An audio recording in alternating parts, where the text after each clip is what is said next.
Hi lovelies, welcome to Managing My Money with Rosa.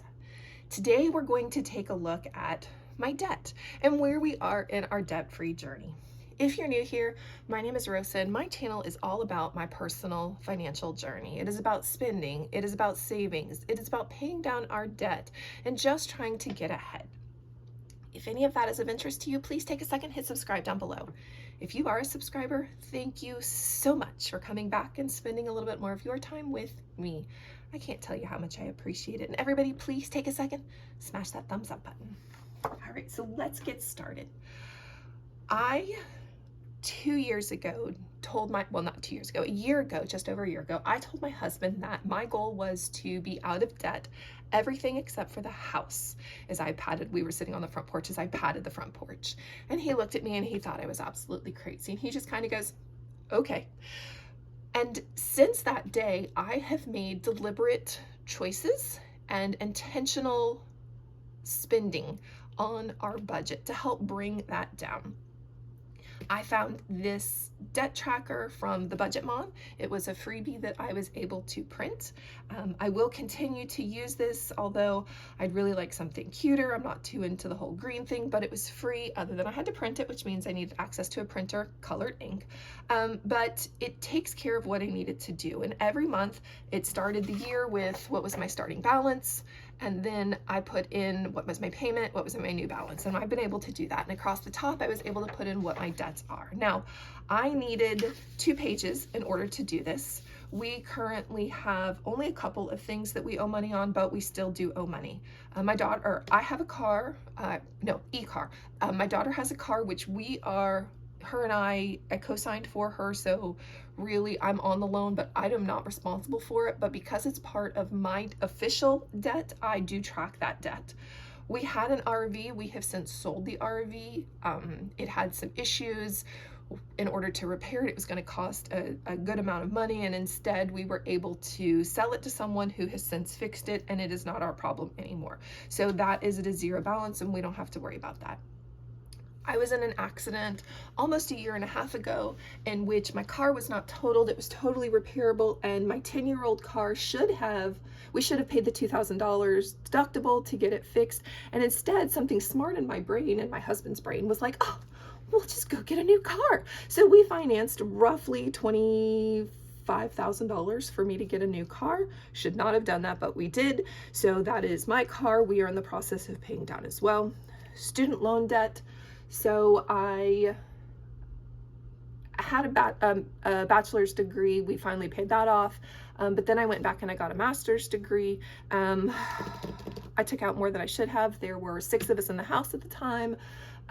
New baby, children who didn't need to, but wanted to play sports in high school. So just making bad choices. And because of that, I pulled out the max I could get for my student loans. So we are still in the process of paying that back over 10 years later, and have made a conscious effort again, because I told my honey we were going to be out of debt in less than 5, made a conscious effort to work on paying down my student loan. So really we have 2 things right now that we are responsible for. Let's keep moving over pages. Up next, we have a mortgage. We bought the house roughly 17, 18 years ago. We refinanced somewhere in the middle. We're about 14 years into a 30-year mortgage. So just working on that. My child had an accident at school last year. He fell. We needed to go to the ER. That bill was roughly $1,300. We since have paid it off, so we're not paying on that anymore. And then cell phones. So that cell phone, should have probably paid cash for it, almost certainly should have paid cash for it, and then stuffed that money back away. Instead, we made choices to now have a monthly cell phone bill. And because of that, I consider that as part of my debt as well. My husband and I were probably 7 or 8 years into our phones. His battery was just exploding out of the back of his case. We had to get it changed out for safety concerns. We had already bought a battery in the past to help make it go over. So and my phone was having charging issues. So we went ahead and replaced both of those phones. So that was roughly $1,500. So just working on paying everything down. And Depending on which budgeting guru you listen to, there are a variety of ways to work on paying down your debt. One of those is to use what's called the debt snowball method, where you start with the one that has the lowest balance, knock it out of the way, move to the next lowest balance, add that payment to the next one, so that you're making your payments larger every time you pay something off.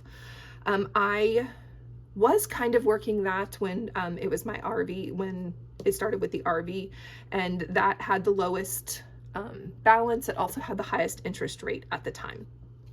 Since student loans, and then it got paid off, and then we were working on the car and really working on chunking it down. Like, we started the year at $23,000, we're now down to $11,000 before I put on what we paid off this month. So we really were knocking off a lot of that car. It was also the one with the lowest balance. Well, let's rephrase that. The cell phone was the one with the lowest balance, but I was worried, it's a 0% interest. I was worried about getting rid of that 3.34% interest. Well, student loans have come back. If you have not checked your student loan, I strongly suggest you do. Interest has already started to accrue. I signed up for automatic payments. I will make payments on top of that, but I signed up for automatic payments, which dropped my interest rate. So excited for that. So it was just over 6%. Now my interest rate is 5.96% on my student loan. So working on, again, paying that down, getting it knocked out of the way. And then I'm not worried about the mortgage. So Debt Snowball says start with the one that has the lowest balance. For me, that should be my cell phone, then I should pay off my car, and then I should pay off my student loan. Because that student loan interest is really freaking me out, I am focusing on the one with the highest interest. So this is called Debt Avalanche, where you pay the one that has the largest interest rate off first, and then pay everything else off.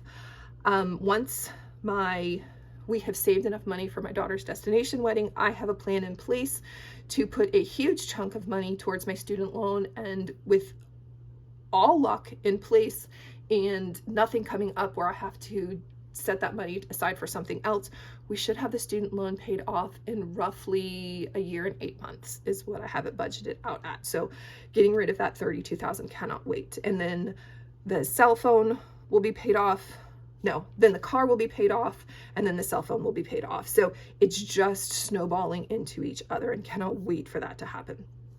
No, I am right. The cell phone will be paid off first because its balance actually clears itself at 1 year, 7 months, just making its minimum payments. And then my car plus a student loan, we should be out of debt basically in 1 year and 10 months. That gets us ready right in time for my child's senior year of high school, which makes me happy. So let's look and see how much we have actually decreased all of these areas. So we're going to start with my daughter's car. Again, I do not count this in anything that I tally up other than to look at my total debt. I do not pay this. It has a 9.8% interest. She actually is ahead of where she should be on it. But that is not something that I track other than putting it on here. Her payment is $270. She makes a $300 payment every month. So her new balance now is $2,541.87. It is down roughly $200 and something. The RV is at 0 because it has been paid off. My car, so my car payment is only $370. Originally, I was going to continue this month making all of my extra payments towards my car, and then next month I was going to switch over to my student loan because of the interest rates coming back. And I opened my student loan and went as I saw the interest starting to already accumulate, trying to get rid of that. If you are unaware, student loan interest, if it is not paid every month, becomes part of the balance that now accrues interest next month. That freaks me out, so I kept getting it down to 0. So my car, I actually, instead of just making my normal $370 payment, which it will go to next month, I actually got a $630 payment this month. So it went from $11,100 down to $10,532.67. Roughly it went down $500, almost, well, it went down $600 is what it went down. So that's the last of this. This will start to really slow down. That's all right, because what's going to gain being paid off quickly is that student loan. So this month altogether, I made payments of $747.71. So we went from $32,000 down to $31,475.60. I cannot wait to get rid of this payment. It drives me insane. All right.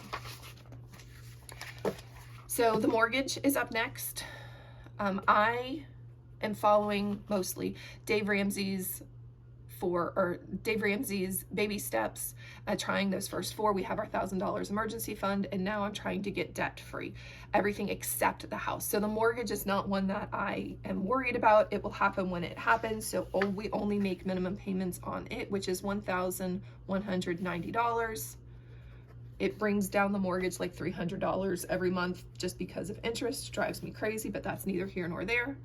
So we have a balance of $134.88. So moving $300 at a time, yay.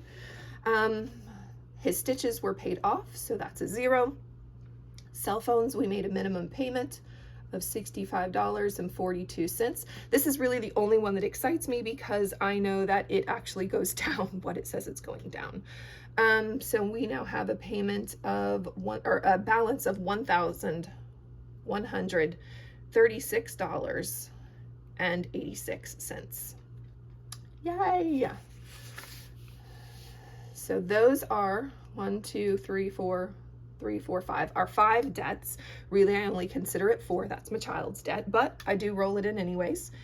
And I forgot to grab my red pen, so let's use this one instead. Different red pen. So all together, even though all of those payments tally up a little bit more, we really only paid down our debt by $1,950.78. It's more than last month. That's what matters to me, is that it's more than last month and that all of these are going down. We have all of October and then some of November, and come the end of November, my student loan will start to drop significantly every month. I cannot wait for that to happen. So this number will go up the end of November rolling into the new year. So that leaves us with, we started with $165,372.66 in debt. That includes the mortgage, which I'm not worried about getting rid of, and that included my daughter's car, which again, I'm not worried about. So overall, minus our $1,950, almost $2,000 down, we are now at $163,421.88. Yay! $2,000 less than last month. However, I still don't like that we are $163,000 in debt. I need things that are manageable, and for me, that number is not manageable. So remember I told you that about a year and a half ago, I told my husband, a little over a year ago, I told my husband in 5 years, we're going to be out of debt. Well, when I said that to him, I pulled this from the Budget Mom, and then I made just a quick table where it was 5 years out and what our starting balance was. So in August of 22, when he and I had that conversation, we were $70,000 in debt. And that $70,000 was the RV, the Mazda, or my car, and my student loan. 3 things, and we are $70,000 in debt. This is my visual tracker. It lives on the fridge, so my husband can see what we are doing with our debt, and this stays on my budgeting binder so that I can just have a cute, colorful graph of getting out of debt.